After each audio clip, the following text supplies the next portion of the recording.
Hello and welcome to a special episode of Critic Reviews. On our show this time is...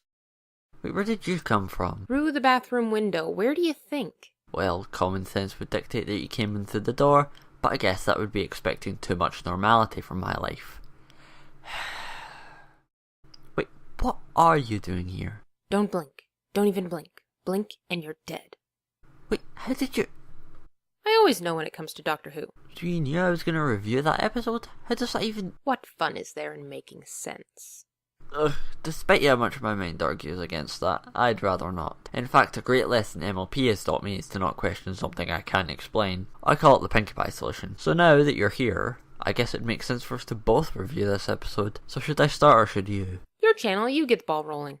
That's a great idea, so let's get started.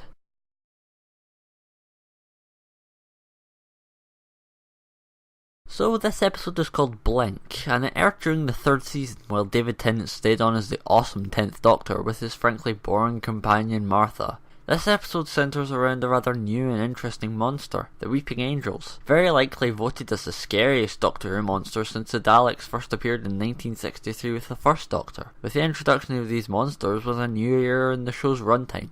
The show was starting to become very dark. Quite strange for a show that started out marketed at kids, but is now slightly shifted into the adult section. Not in that way. Interestingly, even though they are scary as all hell, the Doctor mentions that they kill you nicely. In some future occurrences of these villains, the nicely part is taken away and they just break your neck for some reason. Oddly, this doesn't seem nearly as threatening. They were scarier when they took away your future, not your life. But that's a story for another day. This episode is what is considered Dr. Light, which is a little sad for me as I love David. It is also Companion Light, which is good for me because I really can't remember anything about... What's her name? Jane? Martha, that's it. Anyway, this episode is a standalone, which doesn't come up often in Doctor Who, and sometimes are not welcome when they do, like the one with Moaning Myrtle and stuff. But this one's a good one, I promise. Something that I've always thought should have come into question, and it never does, is in the intro when Sally goes to this abandoned house in the middle of nowhere. I understand it's all timey-wimey, but why was she there? To take pictures of weird houses? Either way, get used to the sight of ripped wallpaper because you're going to be seeing a lot of this place in the rest of the episode. But that's not strictly speaking plot important, so let's move on to something that is. I could go on a whole 3-page explanation about how the plot of this episode is constantly looping back on itself, but I won't bore you with the details. Instead I'll say this. The Weeping Angels are arguably the most dangerous enemies we've ever seen in the show thus far. Not because of brute force, but just to the fact that the Doctor isn't there to suddenly fix everything. It's very rare that we get a character that we can relate to in Doctor Who, as the Doctor really sort of isn't. But Sally is like a template that we can put ourselves into, which is one of the best things you can have to scare people. Having Sally is a good template for the audience, as well as the fact that the episode is standalone, are reasons why this episode is a great way to start off on Doctor Who. I know it sounds strange to start with an episode that didn't have much of the Doctor in it, but that's what makes it great. No spoilers, no confusion. It gives you an idea of the writing style, as well as the wibbly-wobbly, timey-wimey story structure that it sometimes has, as well as the monsters. You were speaking earlier about how it was odd for Sally to be in that house, but why were the angels there? How on earth could they know that there would be random curious bystanders that walk onto private property? Surely there would be better hunting grounds. Oh well, wibbly-wobbly, timey-wimey. Actually, I may have an explanation for such a thing. The angels were there because they were always supposed to be there. You know, to capture Kathy because... Okay, fine. It's timey-wimey.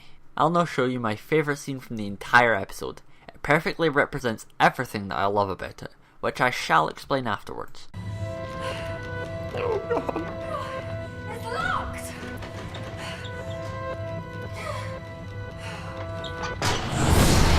This part of the episode scared the crap out of me, and I mean that. The extreme close-ups of both the Angel and Larry, coupled with the rising tension in the music, just makes this scene the most potent in the entire episode. Absolutely terrifying, and I love it. Yep, this episode is fun and how terrifying it is. I don't usually scream when a movie or TV show scares me, instead I usually curse, and when I first saw this episode, let's just say that there would be no censorship committee that would let my commentary pass. There's a reason why Whovians will look long and hard at the figures in a church. They don't have an affinity for art, culture, or religion, rather they are scared to pieces that it might come to life and make a face like that. I'm not usually into scary movies and such, but this is fun enough to enjoy all on its own.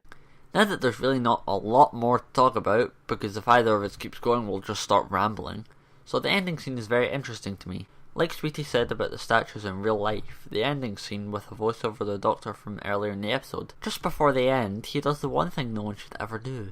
He blinks. It adds something that I can't really quite put a finger on, but it's potent nonetheless.